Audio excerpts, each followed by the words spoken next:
Hello and welcome. I was recently advised that some Diversionary councillors have expressed concerns at what they describe as the threatening tone of my communications. Well, I'd like to once again state for and on the record that this is not, nor has it ever been, the intention. My purpose is and remains alerting all elected representatives to their exposure to risk of legal redress for supporting fracking, which is patently eco-terrorism. If anything, such forewarning should be seen as a generous consideration for their advantage and not deliberately misinterpreted as a threat. In addition, merely stating that there will be consequences pursuant to the criminal damage of irreversibly polluting groundwater and the environment is also not a threat, but a simple, incontestable statement of fact. Naturally, these people would prefer that not me, nor anyone else, raise objection to the indefensible eco-side of fracking, but the ever-rising tide of unified opposition, exponentially growing resistance, which disproves their despicable lies of community support, affirms that's not going to happen. Spreading disinformation about non-existent threats from me won't work as a diversion either. This isn't to say there are no threats, but the dangers alluded to here are serious, massive, and of perilous consequence. This being the undeniable threat of environmental devastation and the mass poisoning of limited water reserves through the proven eco-side of fracking. Its appalling track record speaks for itself, but for inexplicable reasons the Dandaragan Shire Council choose to uphold the corporate lies and government disinformation, stating that it's harmless and economically beneficial. A casual examination of the fracking-inflicted environmental catastrophe devastating southern Queensland and everywhere else for that matter, proves this disaster beyond all measure of doubt. But in ongoing betrayal of this community, they continually ignore these undeniable facts.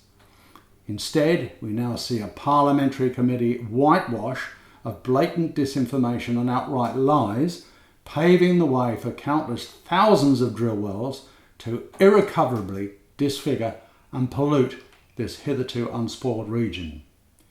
Transurf Energy falsely claim that fracking does not cause earthquakes. However, a US Oklahoma geological survey says that the injection of toxic fracking waste dumped into disposal wells buried deep beneath the earth has triggered terrifyingly out of control seismic activity. Before drilling in 2008, Oklahoma experienced about 2 earthquakes of 3 magnitude or higher, slightly higher a year. But in 2014, 585 earthquakes shook the state of Oklahoma.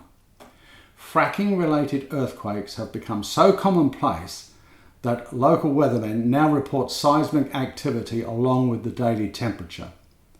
The number of earthquakes has actually increased 2,800% over the past 5 years. This unforgivable ecocide is set to unfold here, and I deeply regret that the government treason facilitating this ecocide is no longer punishable by hanging. It's treason. Another evil threat now looming large is the toxic scourge of water fluoridation. This foul contagion has yet to pollute the waters of our region, wherein local communities have every intention of keeping it that way, regardless of the government criminals circling overhead. Here again, this noxious abomination is firmly established as a public health threat, satanically disguised as medication.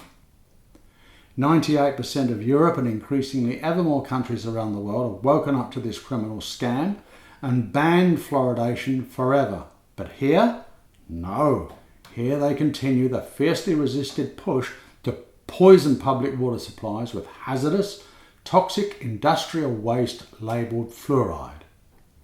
So my question is, if counsellors have concerns in regard to threats, why then don't they focus on threats that are palpably real and deadly serious, rather than the trivial semantics of letter content from concerned ratepayers?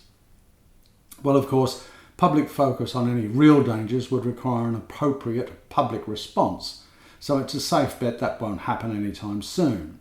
Well, if the response to the massive body of evidence repeatedly confirming proof of harm that fracking presents a clear and present danger is anything to go by, then it'll be never. Worse yet is that they disingenuously intimate that our Cervantes and Jurien Bay community surveys emphatically rejecting fracking are fake. Yet in spite of repeat invitations, they steadfastly refuse to conduct a survey of their own. Why? Because they know perfectly well the outcome would return an even stronger rejection. I did receive acknowledgement of receipt of my letter expressing concerns in regard to this additional crime of water fluoridation, but evidently the issue is to be debated by the Dandaragan Shire Council, with a response provided in due course. A response to fluoridation concerns has been provided by the Shire of Irwin, who, predictably but disappointingly, trot out the same tiresome Department of Health propagandised script. Just because a criminal hoax has been successfully perpetrated on the public for 40 years doesn't make it right. The bogus, roundly discredited science quoted by fluoridation supporters was originally fabricated by the aluminium smelting industry as a scam to get rid of their toxic industrial waste. This is widely documented and effortlessly verifiable. Please look up The Fluoride Dissection by Christopher Bryson, which is readily available as a free ebook. History clearly exposes this monstrous criminal deception with its ever-increasing health impacts inflicted by this toxic substance that, when ingested, does nothing but serious long-term harm. It's impossible for ingested fluoride to strengthen teeth. Fluoride dumped into our drinking water is exclusively raw, hazardous industrial pollution from the phosphate fertilizer industry, the bulk of it now coming from China. It's an industrial waste product that's scrubbed from the huge smokestacks to be trucked in tankers and dumped into public water supplies in an ongoing crime against humanity. It's raw, hazardous industrial poison, and the notion that anything of this nature can be beneficial to any aspect of human health is demonstrably absurd. That said, it would be wrong to condemn those taken in by the expert deception created by what could be accurately described as evil genius. But this criminality is increasingly exposed for the malevolent deception that it is, wherein refusing to examine the peer-reviewed, scientifically corroborated, massive and ever-growing body of evidence amounts to willful ignorance. All administration of public health matters comes with a mandated duty of care that obliges those in authority to carefully examine any and all potential dangers. Instead of adhering to these constitutional mandates, the Department of Health continues to function as a corporate shill, parroting the overpoweringly discredited propaganda that fluoride is safe and effective to ingest. It is not, nor has it ever been, and the readily discoverable proof exists in spades, being wall to wall on the internet, in countless scientific publications, and independent evidence-based studies, and an ever-amassing plethora of video documentaries. It's important to note that a great many, if not the majority, of fluoride opponents started out as staunch supporters until they confirmed for themselves the horrifying truth of the matter. Most often these comprise of eminently qualified health professionals, some going on to devote their entire lives to exposing this unspeakably evil crime. Never does this happen the other way around. This compelling fact alone should be enough to galvanise serious questioning from all public officials still tenuously clinging to the threadbare government falsehood and calculated disinformation. In closing, I once again highlight the risk of exposure to litigation that will soon descend as a massive tidal wave of damages with the potential to financially devastate all those still promoting this atrocious crime. Experts predict that once initiated, the legal repercussions will surpass the asbestos and tobacco issues overnight. Accordingly, all Shire councils should carefully consider this inevitability.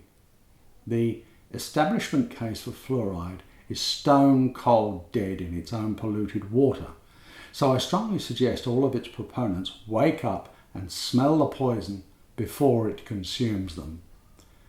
Now, can these open and honest warnings be interpreted as threats? I don't think so, but they are welcome to make of the update information whatever they please.